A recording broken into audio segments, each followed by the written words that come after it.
Hey, Tammy Jersey Roberts here with your Vitality Boost. I want to talk about sleep. Oh my goodness, sleeping is so important for your excellent health. This is the time at night when your body is restoring, rejuvenating, healing itself. Your body wants to heal itself, and you've got to get a good night's sleep for that to happen.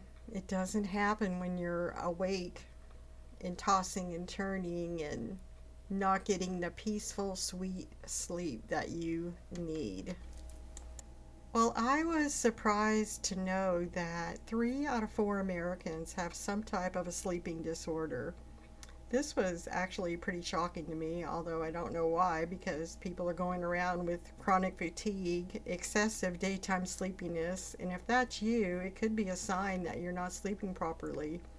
Another big sign is when you wake up in the morning and you're not, woohoo, what are we going to do today, like a child, then it could be a sign that you're not getting enough sleep. The recommended sleep amount is between 7 and 9 hours, and you'll know if you're getting enough sleep. Sometimes people need more. Sometimes they're getting 8 hours of sleep, but they still feel exhausted. And that's a pretty good clue that you might have some kind of sleeping disorder going on.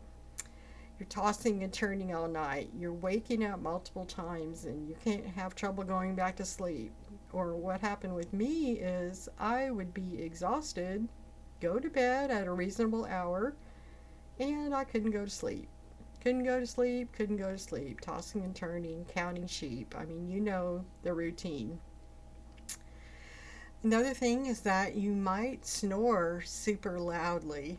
Um, my kids used to tell me that I would rattle the windows. I snored louder than grandpa, so it could be something in the genetics also that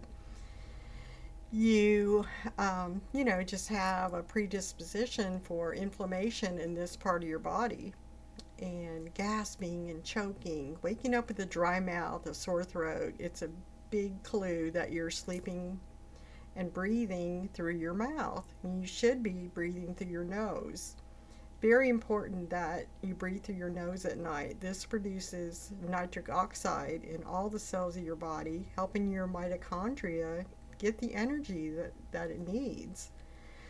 And so, if you think you might be breathing through your mouth at night, one of the things that you can do is get some of this medical tape. It's just 1 inch tape here, and just take off a piece like this, and you can just tape your mouth closed and force yourself to breathe through your nose. It doesn't hurt, and it's very non-invasive, but make sure you do your kissing and snuggling before you tape your mouth up. And it makes it impossible for you to snore, and it forces you to breathe through your nose and make your nitric oxide.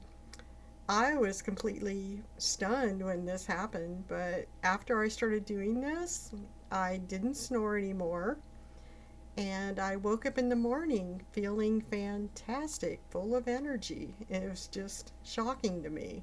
So give it a go.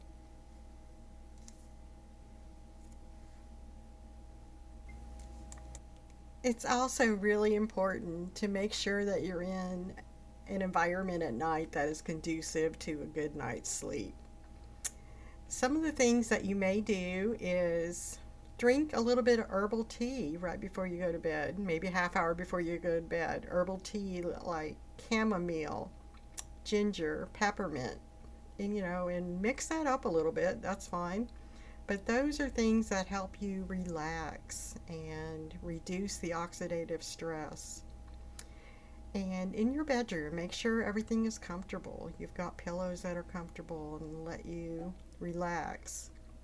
Clean sheets, a decluttered environment, no electronics, and for goodness sakes, no televisions in the bedroom.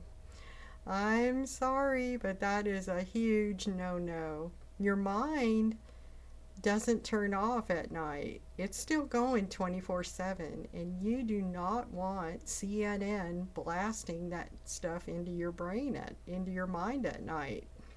You need to relax, de-stress, and just have some peace. Let your mind relax, let your body relax and restore, rejuvenate.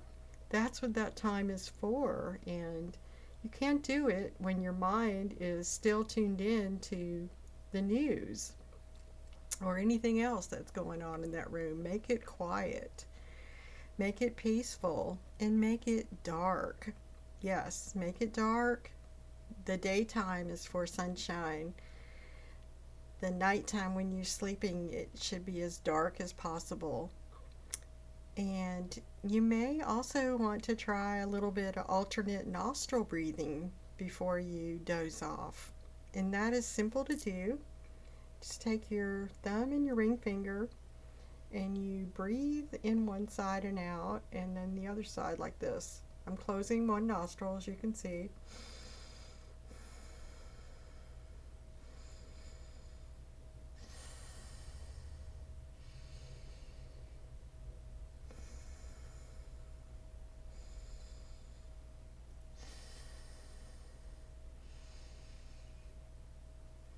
Super easy to do, and it synchronizes your brain.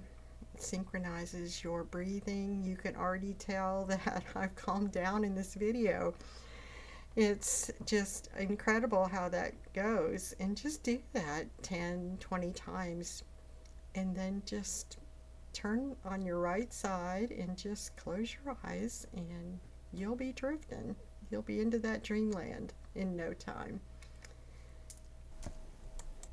It's very simple to do a home sleep test now. And it's just a simple headband that you wear for 1 or 2 nights, sometimes 3 nights, depending on what's recommended for you. But it usually only takes a few hours to get a good reading. And there are some sensors right here. I have them covered up right now because I don't want them sticking on my forehead right now. But you just simply put this on the middle of your forehead, pull the headband back, and then this is the part that goes in your nose. And what this measures is your eye movements, your oxygen levels, your heart and your breathing rates. It measures if you're snoring and how loud it is. It measures body movements. It also measures, if you're gasping or choking or having, when you stop breathing at night. That's what sleep apnea is. And I like to back it up. This is actually caused from inflammation in your trachea and your esophagus and this area of your throat. Super easy to do this. A lot of dentists offer this now, and you just do it at home. It's about roughly $300. You can also buy these little devices. You don't have to be a doctor or anything like that to buy one, and they're less than $200. Of course, you need to get a professional to interpret the results for you, and unless you can figure that out on your own. But just wanted to let you know that you no longer have to go to a sleep lab and get censored and wires all over you and try to sleep in a very non-conducive sleeping environment. Usually you're in a hospital bed with a big open window and you have sensors stuck all over your body and wires stuck all over you, and you kind of know already that someone's watching you. Kind of hard to sleep like that in a normal way. So I think that's one reason they've come out with these home machines. And it's pretty simple to do, pretty easy. And if you need help finding someone that can administer this test, I'd be happy to help you. Well, as someone who provides functional nutrition, education, and counseling, I'd be remiss in not mentioning the foods that can help you get a better night's sleep. Your body needs melatonin, serotonin, tryptophan, and many people are low on these, especially as they get older. And some of the foods that contain those are almonds, walnuts, and other types of nuts also, but those are the two primary ones that contain melatonin. And it's easy just to grab a couple almonds or walnuts when you're sipping on your herbal tea about a half hour before you go to bed. Just drink chamomile, peppermint, ginger tea, or mix that up. It's all fine. Just grab a couple almonds, a couple pieces of walnut, and just munch on those a little bit, and your body, you're giving your body some melatonin. Tart cherries are another one. Just drink a little bit of tart cherry juice, maybe an hour after you have dinner or so. Some of the other things that can really help are bananas, pineapples, oranges, or maybe for dessert after dinner, have 2 kiwis. You'll just be amazed how that can help you sleep at night. It sounds shocking. People are afraid of fruit, but I believe that God gave us the fruit and we're supposed to eat it. It's not bad for us. And you may disagree, and that's fine. I love hearing your comments. But try a couple of kiwi. It's great for balancing your sugar and helping you sleep. Again, it's Tami Jersey Roberts with Your Vitality Network. And if you're thinking about you could use some help with bio-individualized and personalized help trying to figure out what foods you should eat, what changes, if any, would benefit you in your lifestyle, I'd be happy to help you. And if you'd like more information on that, please visit my website. The link is just below this video. Thank you so much, and you have a great night's sleep.